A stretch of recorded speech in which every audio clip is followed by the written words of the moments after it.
Hi అండి, నమస్తే. Welcome to Vishali wonder channel. Today మన రెసిపీ అందరికీ ఇష్టమైన ఇడ్లీ సాంబార్తో సాంబార్ని ఈజీగా ఎలా చేసుకోవాలో చూపించబోతున్నానండి. అలాగే టేస్టీగా ఇడ్లీ సాంబార్ అనగానే వెజిటేబుల్స్ ఏమీ లేకుండా హ్యాపీగా ఈజీగా చేసేయచ్చు అనుకుంటారు కదండి. అలాగే ఈ రెసిపీ కూడా మరింత టేస్టీగా ఇడ్లీ సాంబార్ని ఎలా ప్రిపేర్ చేసుకోవాలో చూపించబోతున్నానండి. నేను చూపించిన విధంగా మసాలా దినుసులని వేయించుకొని పొడి చేసుకొని ఈ సాంబార్లో వేసుకుంటే సూపర్ టేస్టీగా ఉంటుందండి.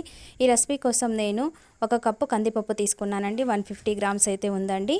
ఈ కందిపప్పును బాగా వాష్ చేసి 30 మినిట్స్ అయితే నానబెట్టి పక్కన పెట్టుకున్నానండి.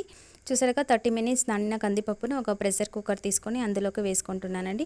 ఇప్పుడు ఇందులోనే మీడియం సైజ్ టమోటాలు 2, అలాగే ఒక ఆనియన్, ఎండుమిర్చి వేసుకుంటున్నానండి. మీరు పచ్చిమిర్చి కూడా యాడ్ చేసుకోవచ్చునండి. చిటికెడు పసుపు వేసి 2 కప్పుల వాటర్ వేసి మెత్తగా అయ్యేంత వరకు పప్పును 2 విజిల్ వచ్చేంత వరకు ఉడికించుకుంటున్నానండి. ఇప్పుడు మసాలా పౌడర్ కోసం ఒక ప్యాన్ తీసుకొని coriander seeds 1 table spoon, 1/2 table spoon జీలకర్ర, అలాగే 1/2 టేబుల్ స్పూన్ చెన్నాదాల్, 1/2 టేబుల్ స్పూన్ ఉద్దిపప్పు వేసి మీడియం ఫ్లేమ్లో వేపుకుంటున్నానండి. అలాగే 1 టేబుల్ స్పూన్ రైస్ కూడా వేసి గోల్డెన్ బ్రౌన్ కలర్ వచ్చేంత వరకు మీడియం ఫ్లేమ్లో ఉంచి బాగా వేపుకోవాలండి.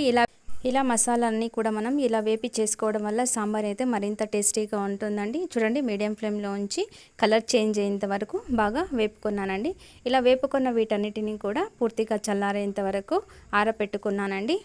వీటిని పూర్తిగా కూడా రోస్ట్ చేసుకోకూడదండి. ఇలా మీడియంగా ఉంటే సరిపోతుందండి. ఇప్పుడు చల్లారిన తర్వాత ఒక మిక్సీ జార్లోకి వేసుకొని ఫైన్ పౌడర్ అయ్యేంత వరకు ఇలా పౌడర్ చేసి పెట్టుకున్నానండి. చూడండి, మన పప్పు కూడా మెత్తగా స్మాష్ అయిపోయింది కదండి. పప్పుని చల్లార పెట్టుకుని ఒక మిక్సీ జార్లో వేసి ఇలా 2 టైమ్స్ పల్స్ ఇచ్చేలాగా పేస్ట్ చేసుకున్నానండి.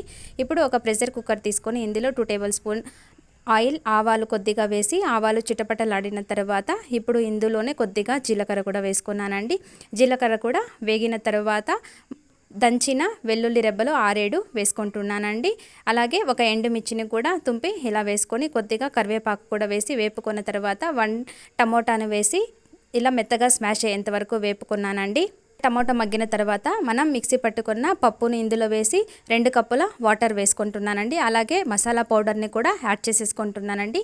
మీ సాంబార్ కన్సిస్టెన్సీ చూసి యాడ్ చేసుకోండి వాటర్. అలాగే టేస్ట్కు సరిపడా సాల్ట్ వేసి కొద్దిగా చింతపండుని, ఒక లెమన్ సైజ్ అంత చింతపండు రసాన్ని కూడా యాడ్ చేసుకుంటున్నానండి.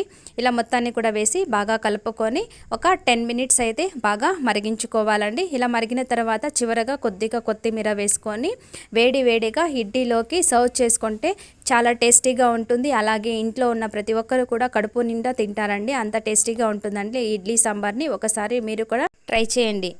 ఓకే ఫ్రెండ్స్, చూసారుగా నా వీడియో. మరిన్ని ఇలాంటి రెసిపీస్ కోసం నా ఛానల్ని సబ్స్క్రైబ్ చేసుకోండి. Thank you for watching. Take care.